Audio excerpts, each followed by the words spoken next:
Каналға қош келдіңіздер. Лайк басып, пікір білдіруді ұмытпаңыздар. Ғаламнан ақпарат. Қазіргі таңда ғаламда үлкен тазарту үдерісі жүріп жатыр.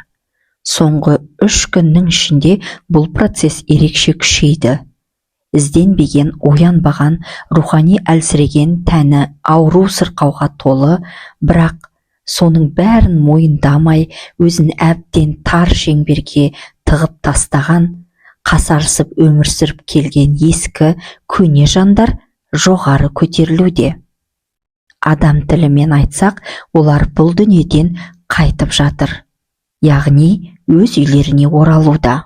Бұл табиғи сұрыпталу. Жаңа дәуірде бұрынғыдай тек күйбең тіршілікпен, материалдық әлемге ғана байланып өмір сүру мүмкін емес. Басқа да әлем бар екенін, рухани заңдылықтарды мойындамай өмір сүру кезеңі аяқталды. Қазір бір әулетте бір ғана адам оянып іздене бастаса, сол адамның күшімен бүкіл әулетке келіп тұрған қиындықты, ауруды, жамандықты тоқтатуға болады. Өкінішке қарай көп адам мұны тереңінен түсіне бермейді. Мысал ретінде айналаға қарасақ, кейбір әулеттер бар, ауру сырқау үзілмейді. Жетім жесір көп, жыл сайын бір адамнан айырылып жатыр. Ал басқа бір отбасыларды көрсең, бәрі аман сау, ауыр дерт жоқ, өмірлері бір қалыпты тыныш. Мұның себебі жаңа дәуірде ескі кармалық сабақтар түгел ашылып жатыр. Қазір бір адам бүкіл әулетті ұстап тұра алады, тазарта алады. Егер әулетте бір адам айықпас дертке шалдықса, бұл жай ғана кездейсоқтық емес, бұл жоғарыдан берілген белгі. Мағынасы ояныңдар. Сол ауырған адам арқылы айналасындағы жандарды сілкіндіріп, ойландыруға тырысады. Өйткені біз адамдар көбіне көзімізге шұқып көрсетпесе, Құдайды да, қасиетті де, рухани шындықты да мойындай қоймаймыз. Сенбей жүре береміз.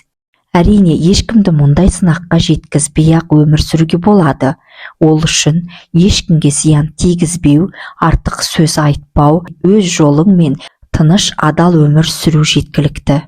Ондай адамға ауыр жүк келмейді. Айтылып жатқанда 2026 жылға қарай миссиямен келген рухтар ғана қалады. Саны артады деген түсінік бар. Бұл әр адамның оянуына, өз шындығын тануына шақыру. Қазіргі ғаламдық деңгейде сүзгі сұрыптау қатты жүріп жатыр. Әркім өз орнын, өз деңгейін таңдап жатыр. Ескінің бәрі 2025 жылда қалады. Жаның, тәнің, жүрегің, ойың ескі болса, ол да осы жылда қалады. Осында отырған рухтардың бәрі проводник рухтар. Олар сіздер. Сіздер бәрін іштеріңізбен біліп тұрсыздар, бірақ өздеріңізге сенбей қалатын кездеріңіз көп. Күмән жүректі әлсіретеді, ғалам қасиетті ашады, жолды көрсетеді, ал жүрек тек сіздікі. Жүрекке ешкімнің әмірі жүрмейді. Жүректің иесі өзіңіз. Жоғарыда жаратқанның өзі де айтады. Жүрек сендердікі. Оны ашатын кілтін өз қолдарыңа бердім. Егер жауып қойсаңдар, мен де рұқсатсыз кіре алмаймын дейді. Осы сөздің мәнін терең түсіну керек. Қасиеттің ашылуы бір процесс, ал оны жүрекпен бекітіп өмірге алып келу тек сіздің таңдауыңыз. Сондықтан барлығын жақсы көріңіз, ешкімге жамандық ойламаңыз, ешкімге кір түсірмеңіз. Адамдар жаман деген жалпы ойға берілмеңіз. Өмірді салыстырып, өз жүрегіңізді былықтырмаңыз. Сонда жүрек өзі ашылады. Ең бастысы оны қайта кілттеп жаппаңыз. Жүрегіңіздің есігін қаққандарға ашыңыз. Ал қонақ дегеніміз сіздің айналаңыздағы адамдар. Қазіргі уақытта проводник рухтар ғаламдық қызметіне сай жоғарыдан бөлуде. Бір проводник ұстаз сізге жеке мәселеңіз бойынша жол көрсетеді. Бұл сіз жеке жан кармасын өтеп жатқан кезде келеді.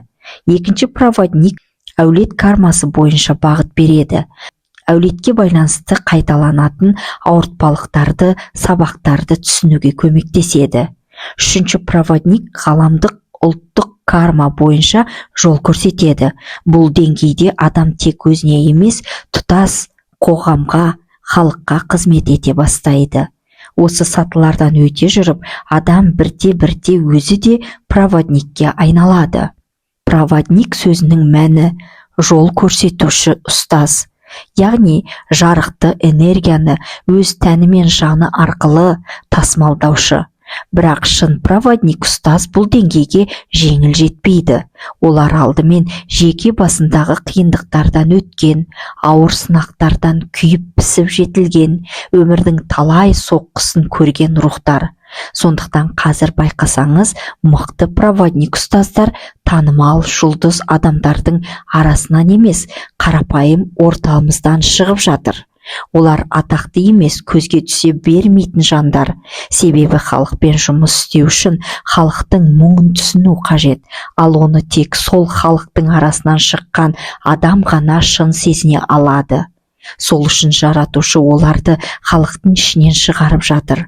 Қасиет те, даналық та алыс емес, олар дәл қасыңызда жүрген адамдардың бойында. Өзіңізде, сізде. Бұл қол жетпес дүние емес. Барлығыңыздың кодыңызда қасиет те, байлық та, бақыт та бар. Ең бастысы соған сену және соны қабылдап алу. Жаратушыға жол деп аталатын ғаламдық ілімнің жоғарыдан түсуінің шын мәні осы. Қарапайым адамдар өз ішіндегі құдіретті, күшті танысын деп, жүрегін ашсын деп, өз миссиясын атқару үшін, өз орнын табу үшін, өзінің ғаламдық миссиясымен келгенін сезіну үшін осы ілім берілді. Көп адам мықтылықты алыстан іздейді, ал шын мәнінде іздеген күш әр адамның өз ішінде екенін түсінсек деп, сіздер ашылдыңыздар. Енді тек әрекет етіңіздер, жол көрсетіңіздер, жарықты тасымалдаңыздар. Жарықты өз ішіңізде ғана сақтап отырмаңыз, оны басқаларға беріңіз, бөлісіңіз. Мысалы, егер 10 проводник ұстаз болса, олардың артында әлі ашылмаған, бойында қасиет барын білмей, қиналып, басын тауға да тасқа да соғып жүрген 1000 адам тұр. Соларға жол көрсетіңіздер. Уақыты келді.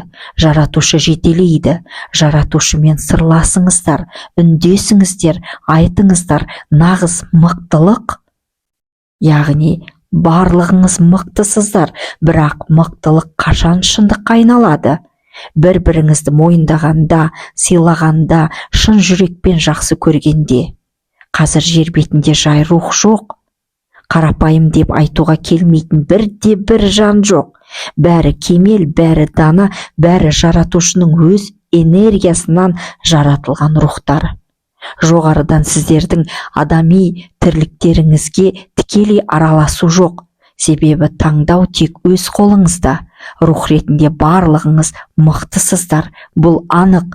Барлығыңыз миссиямен келгенсіздер. Жанымнан жарық шашамын деп келгенсіздер. Енді сол жарықты жоғалтпай, бір-біріңізге бағыттай біліңіздер. Бірлік, бірігу өсіреді сіздерді. Материалдықта, рухани деңгейде де сіздерді өсіреді. Екі әлемде де өсіреді. Қазір проводник рухтарды алғашқылардың бірі болып ғаламдық кеңістікке шығарып жатыр. Осында отырған рухтар сезініп қана қоймай, үшінші көзбен көріп жатыр. Ғаламда атқарып жатқан өз жұмыстарын өз көзімен, өз сезімімен сезіп жатыр.